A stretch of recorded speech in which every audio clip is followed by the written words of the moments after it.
দেখো আজকের এই ক্লাসে আমরা আরও কিছু গুরুত্বপূর্ণ বাংলা বাক্য খুব সহজভাবে ইংলিশে ট্রান্সলেট করবো। দেখো এখানে বাক্যগুলো কী আছে। আমি তাদের মধ্যে নই যারা সবসময় কাঁদে। আমি তাদের মধ্যে নই যারা সবসময় অন্যের সমালোচনা করে। দেখো এখানে জাস্ট গঠন লিখবো না, জাস্ট একটা বাক্য ট্রান্সলেট করলে প্রত্যেকটা বাক্য সহজভাবে আমরা সুন্দরভাবে ট্রান্সলেট করতে পারবো। দেখো আমি তাদের মধ্যে নই যারা সবসময় কাঁদে। তাহলে এই যে আমি তাদের মধ্যে নই, এর জন্য কি করবো? I am not. I am not. I am not one of those. I am not one of those. এখানে দেখো আমি তাদের মধ্যে নই। I am not one of those. আমি তাদের মধ্যে নই কি যারা সবসময় কাঁদে। এই যে এখানে এই যে হু হু যে বা যারা, এটা কিন্তু আমরা এরপরে যে ভার্বটা ব্যবহার করব তারপরে নির্ভর করবে যে সিঙ্গুলার কি প্লুরালকে বোঝাচ্ছে। দেখো হু সব সময়, হু always,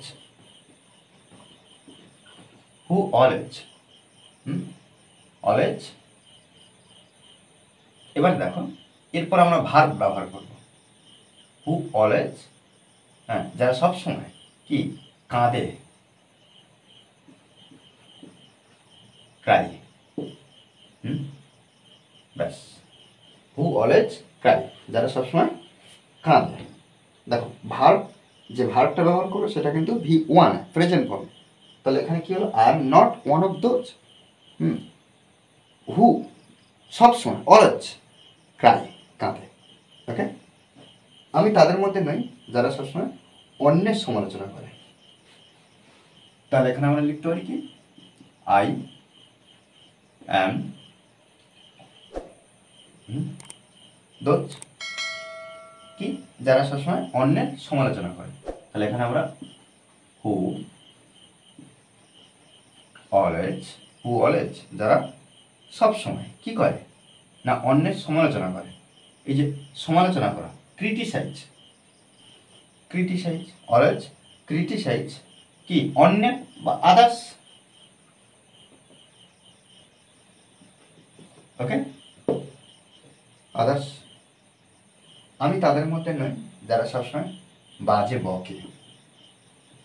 I am not one of those. Okay, I am not one of those, আমি তাদের মধ্যে নই যারা হু হু অলওয়েজ, হু অলওয়েজ যারা সবসময় কি বাজে বকে, টক ননসেন্স। ওকে, সে তাদের মধ্যে নয় যারা গরিবদের সাহায্য করে। মানে কি, গরিবদের যারা সাহায্য করে তাদের মধ্যে সে নয়, মানে সে সাহায্য করে না, এরকম একটা বিষয়।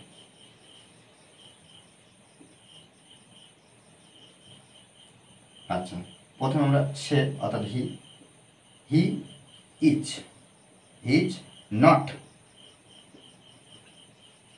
One of those. তাহলে he is not one of those, সে তাদের মধ্যে নয় যারা গরিবদের সাহায্য করে। হু